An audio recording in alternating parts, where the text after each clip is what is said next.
And did you talk to him? To begin with, my hats off to Florida Atlantic, their coaches and their team for the outstanding job I thought they did. Their three-point shooting was incredible. The way they got those threes with tremendous dribble penetration and kicking it out. We were very concerned about that going into the game, and it proved to be very, very true. And that's something that we worked on very, very hard to get better at, and we've improved in that area in the last 4 or 5 games, but today we were not able to shut down their three-point shooting.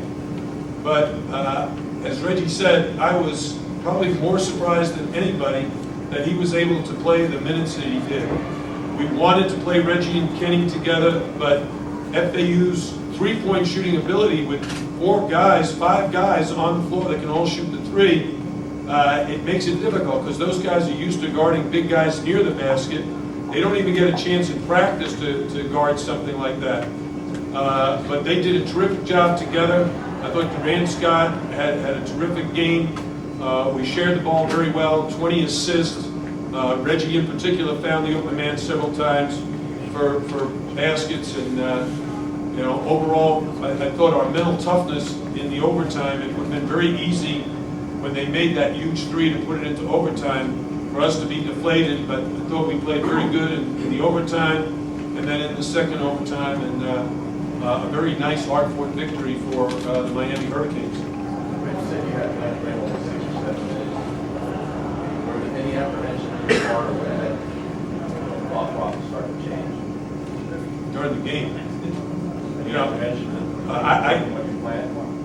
when I had the discussion with the coaches, when someone hasn't played for 6 months and all you've done is like 10 practices, you're still not comfortable with the offense.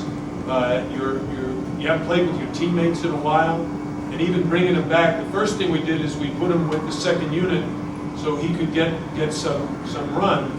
And then last week, just before the West Virginia game, I called him in and said, hey, you feel like you're comfortable enough to move over and work with the starters now, work with Kenny? And he said yes, and so we did that. So he's had, let's see, Thursday, Friday, and then we didn't practice during final exams for 3 days. He's had 5 practices really with the starting unit. So for him to be able to do what he did today is pretty incredible.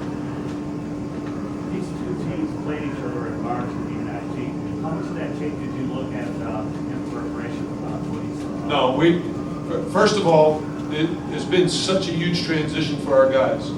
How many minutes of zone did you see us play today? None.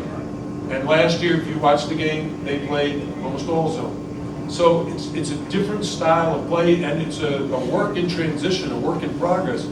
But as you saw, the effort was very, very good today. The execution needs improvement, but at least the effort was there. And as I said, you got to give credit to FAU. They're a very good three-point shooting team, and they were red hot. And can you talk about this shooting shots at 60%, 14 and 23? Well, a lot of that is a result of having some inside baskets. When Reggie and Kenny are scoring inside, it opens up the perimeter a lot more for our guards.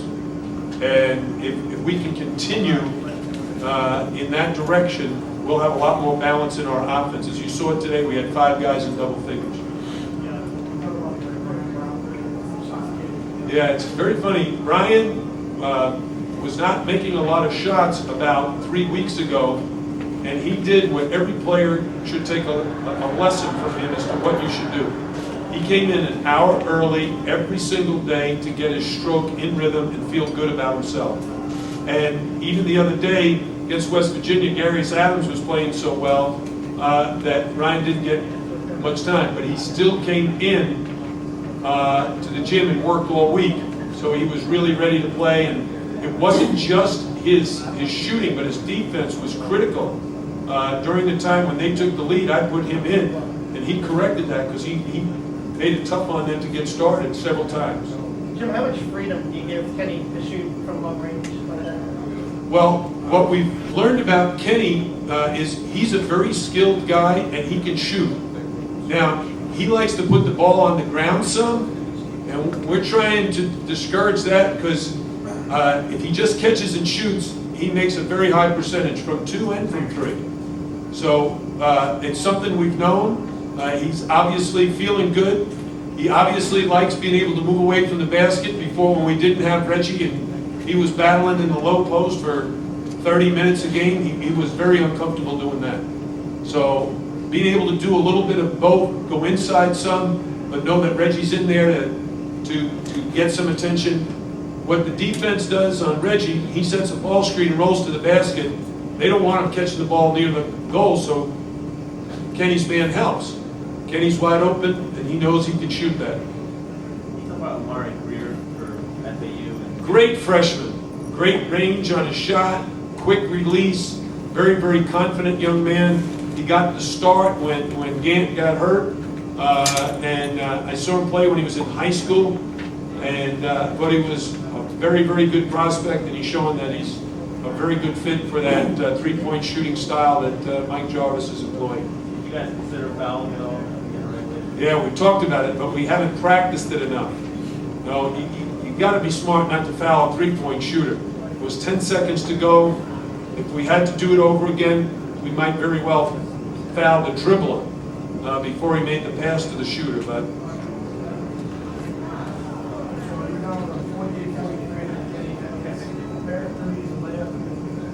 free throw. Yeah, it's very funny. As a coach, he'd been in for 10 straight minutes. And that was right around the time I was getting ready to take him out. And I said to the coaches, I think we need to take out Kenny. He made the 3. They said, well, leave him in another. He's getting tired. Then he makes another 3. I said, I think I'll leave him in a little longer. And he makes the 2, then he makes the free throws. Then we finally got a chance to take him out.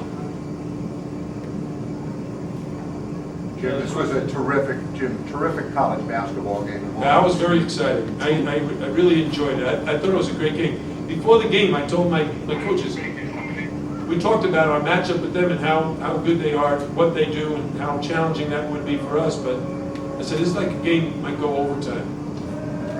Even during the game, I thought that. Would you consider playing them every season? Well, right now, our schedule is of primary importance going on to build a program the way we want to. And so much has to do with the big picture. Right now, I can't tell you, who we're going to be scheduling in the future because we've got the league situation that I think it was just announced that we're going to go to an 18-game schedule. That completely changes. We're already scheduled to be in an exempt event for the next 5 years. So you've got to balance your home, your away, and your neutral site games.